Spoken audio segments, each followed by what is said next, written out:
வணக்கம். செல்வகுமாரின் மதிய வானிலை ஆய்வறிக்கை. அதிகாரப்பூர்வ வானிலை அறிக்கைக்கு இந்திய வானிலை ஆராய்ச்சித்துறை அறிக்கையை பார்க்கவும்.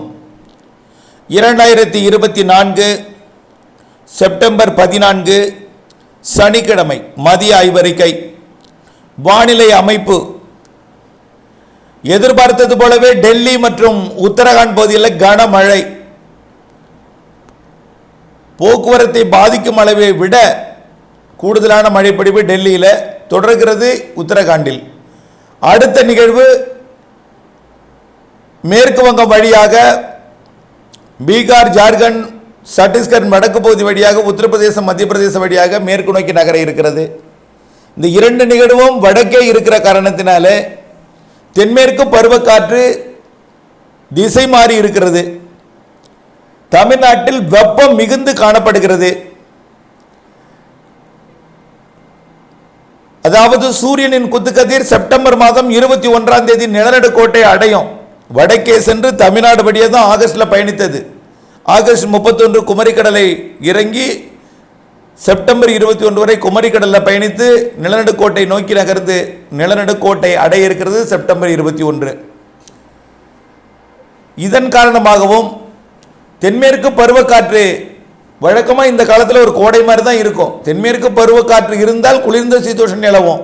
தென்மேற்கு பருவக்காற்று ஈரம் இல்லைனால் அதிக வெப்பமாக இருக்கும்.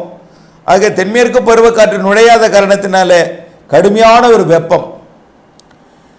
இந்த நிலையில் மெல்ல நகரும் மேற்கு காற்று, அதில் இருக்கக்கூடிய குறைந்த நீராவி வெப்பத்தால் லேசாக்கி மேலெழுந்து கேரளா எல்லையோரம் முதல் வங்கக்கடலோரம் வரைக்கும் ஆங்காங்கே இடிமழை பொழிவை தொடுக்கப் போகிறது. இன்றைக்கும் நாளைக்கும் காற்றுப்பகுதி தவிர்த்து, காற்றுப்பகுதினா இந்த பாலக்காட்டு கணவாய் காற்றுப்பகுதி தவிர்த்து, அதாவது நெகமம் முதல், அதாவது கணவாய் காற்றுப்பகுதி ரெண்டுமே தவிர்த்து, கணவாய் பகுதியிலும் காற்றுப்பகுதி தவிர்த்து, இதோட வடக்கு பகுதியும் இருக்கும். காற்று கொஞ்சம் வலுவாக இருக்கும் பாலக்காட்டில். அதனால் அதே போல் செங்கோட்டையிலையும் கொஞ்சம் வலுவாக இருக்கும்.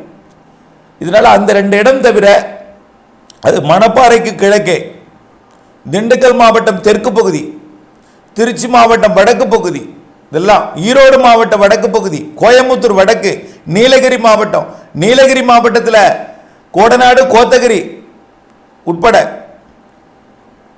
அதே போல ஈரோடு மாவட்டம் கர்நாடக எல்லையோரம் உட்பட இன்றைக்கு இடிமழை பொழிவு டெல்டா மாவட்டங்களுக்கும் இருக்கிறதுங்க.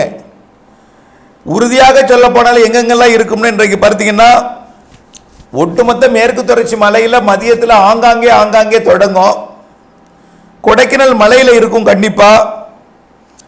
மதுரை மாவட்டம் மேற்கு பகுதி ஆங்காங்கே இருக்கும். தேனி மாவட்டத்திலையும் ஒரு சில இடங்களில் இருக்கும். கோயம்புத்தூர் மாவட்டம் வடக்கு பகுதி, மேட்டுப்பாளையம் உள்ளிட்ட பகுதிகள், அதே போல திருப்பூர் மாவட்டம் மற்றும் கோயம்புத்தூர் மாவட்டம் சந்திக்கக்கூடிய அந்த வடமேற்கு பகுதி, அதே போல நீலகிரி மாவட்டம், ஈரோடு மாவட்டம் சந்திக்கக்கூடிய பகுதி, கர்நாடக எல்லையோர ஈரோடு மாவட்ட பகுதி, இங்கெல்லாம் இன்றைக்கு மாலை இரவில் இடிமழை பொழிவு தெரிகிறது. அதே போல அப்படியே சேலம் மாவட்டம்,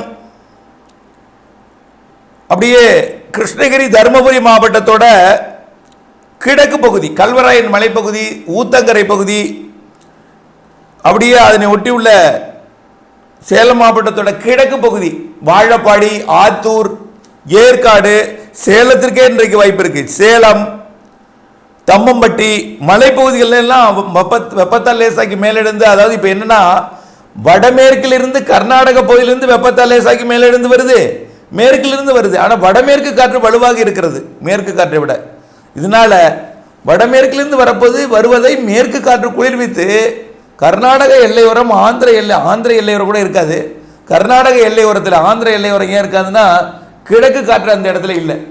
ஒரே ஒத்த காற்று மட்டும்தான் இருக்கு.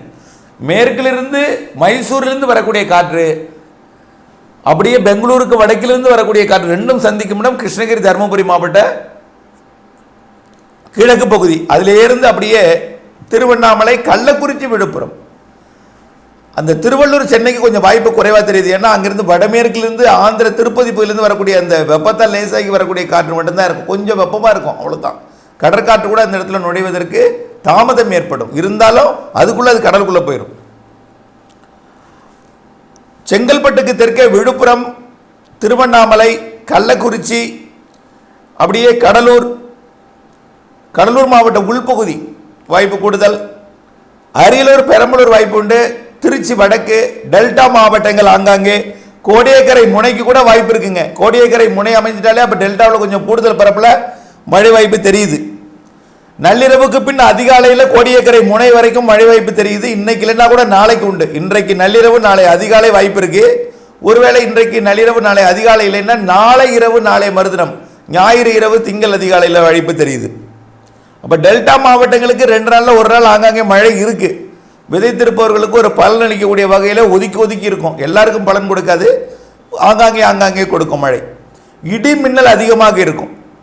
அதே போல புதுக்கோட்டை, சிவகங்கை, ராமநாதபுரம், மதுரை, திண்டுக்கல் மாவட்ட தெற்கு பகுதியும் கிழக்கு பகுதியும், கொடைக்கானல் பகுதியும் கிழக்கு பகுதியும், நத்தம் பகுதி மற்றும் புதுக்கோட்டை மாவட்ட எல்லை பகுதி, திருச்சி மாவட்ட மணப்பாறை பகுதி, கரூர் மாவட்ட பகுதி கூட வாய்ப்பு தெரிகிறது. வடக்கு பகுதி, அதாவது கரூரோட மத்திய பகுதி, காவிரி கரையோர பகுதிகளுக்கு, அப்படியே திருச்சி மாவட்ட பகுதி வாய்ப்பு இருக்கு.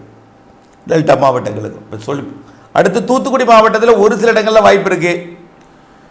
உறுதியா 100% உறுதியா அப்படின்னு பார்த்தீங்கன்னா தூத்துக்குடி மாவட்டம் உள்பகுதி, ராமநாதபுரம் உள்பகுதி, புதுக்கோட்டை மாவட்ட பகுதி உள்பகுதி, டெல்டா மாவட்டத்தில் ஆங்காங்கே, கடலூர் மாவட்டத்தில் கொஞ்சம் கூடுதல் பரப்பில் தெரியுது. சேலம், நாமக்கல் மாவட்டத்தோட மலைப்பகுதி, கொல்லிமலை பகுதி, அப்புறம் சேலம் மற்றும் கிருஷ்ணகிரி, தருமபுரி மாவட்ட கல்வராயன் மலைப்பகுதி, அதாவது பாப்பிரெட்டிப்பட்டி, அரூர் பகுதிக்கு வாய்ப்பு இருக்கு.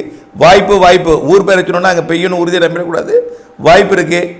அப்புறம் திருவண்ணாமலை மாவட்ட பகுதிகள், அப்புறம் கள்ளக்குறிச்சி, விழுப்புரம் மாவட்ட பகுதி, புதுச்சேரி கூட வாய்ப்பு இருக்கு. கடலூர் கூட தலைநகர் பகுதி கூட வாய்ப்பு இருக்கு இன்றைக்கு இரவு. திருச்சி மாநகருக்கு வடக்கே உறுதியாக தெரியுது. குறிப்பாக பெரம்பலூர், கடலூர் பகுதிகளுக்கும், சேலம் தலைநகர் பகுதிக்கும், டெல்டா மாவட்டத்தில் ஆங்காங்கையும், ஈரோடு மாவட்ட வடக்கு பகுதிக்கும், கோயம்புத்தூர் வடக்கு பகுதிக்கும், நீலகிரி மாவட்ட சரிவு, தெற்கு சரிவு, கோயம்புத்தூர் நீலகிரி மாவட்ட எல்லை பகுதிக்கும், கொடைக்கானல் மலைப்பகுதிக்கும், தேனி மாவட்ட, மதுரை மாவட்ட பகுதிகளுக்கும் ஆங்காங்கே தெரியுது. நாளைக்கும் இதே போல் ஆங்காங்கே இருக்கும். கொஞ்சம் கூடுதல் பரப்பில் நாளைக்கும் தெரியுது. இன்று நாளை 2 நாளும் மாலை இரவு இடிமழை இருக்கு. எல்லாருக்கும் பெய்திராது. ஆனால் இல்லாத லிஸ்ட்டில் நேற்றைக்கெல்லாம் மில்லிமீட்டர் அளவில் பெய்தது. இன்றைக்கு காலை அறிக்கையில் என்ன சொல்லியிருக்கோம், 3லிருந்து ஒரு 5 சென்டிமீட்டர் வரைக்கும் மழை எதிர்பார்க்கிறோம். அதிகபட்சமாக 5 தான் பெய்யும், பெரும்பாலும் 3. அதான் சொல்கிறேன், 3லேருந்து பெரும்பாலும் 3, அதிகபட்சமாக 5. 5க்கு மேலே போகாது. 1 சென்டிமீட்டர், 2 சென்டிமீட்டர், 3 சென்டிமீட்டரில் ஆங்காங்கே இருக்கும். இடி மின்னல் கூடுதலாக இருக்கும்.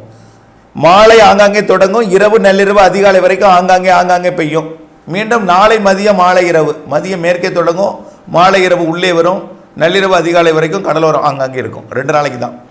அடுத்தபடியாக, அதாவது இந்த 14, 15 தேதி தான் நம்ம ஏற்கனவே சொன்னது. அடுத்து சனி ஞாயிறுன்னு சொல்லியிருந்தோம் தென் மாவட்டங்களுக்கு.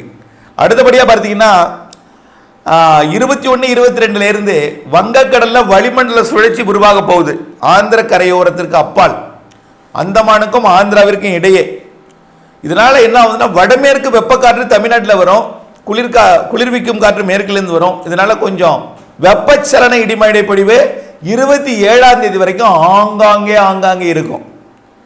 மாத இறுதியில் தாங்க வலுவான நிகழ்வு. 28ஆம் தேதி தான் வலுவான நிகழ்வு. 2 நிகழ்வு இருக்கு. செப்டம்பர் 28 அக்டோபர் 1க்குள்ள ஒரு வலுவான நிகழ்வு, அக்டோபர் 1 அக்டோபர் 5க்குள்ள ஒரு வலுவான நிகழ்வு. 2 வலுவான நிகழ்வு செப்டம்பர் 28 ஆனால் அந்த வளிமண்டல சுழற்சி 23, 24ஆம் தேதியிலே உருவாக தொடங்கிறோம். வளிமண்டல சுழற்சி அப்படியே மெல்ல காற்று சுழற்சி தாழ்வு நிலையாகி, தாழ்வு பகுதியாகி, பிறகு மண்டலமாகும்னு எதிர்பார்க்கப்படுது. அதே போல மேலும் ஒரு நிகழ்வு தென்சீன கடற்பகுதியிலிருந்து வரும். அது அக்டோபர் 1, 2 தேதிகளில் வரும். அதுவும் 5ஆம் தேதி வரை. ஆக செப்டம்பர் 22 அக்டோபர் 5க்குள்ள 2 வலுவான நிகழ்வுகள் இருக்கு ஆந்திர பிரதேச கரைக்கு. அது ஆந்திர பிரதேசம், தெலுங்கானா வழியாக, மகாராஷ்டிரா, கோவா வழியாக அரபிக்கடலுக்கு போகும். இதனால தென்மேற்கு பருவமழை தீவிரமடையும்.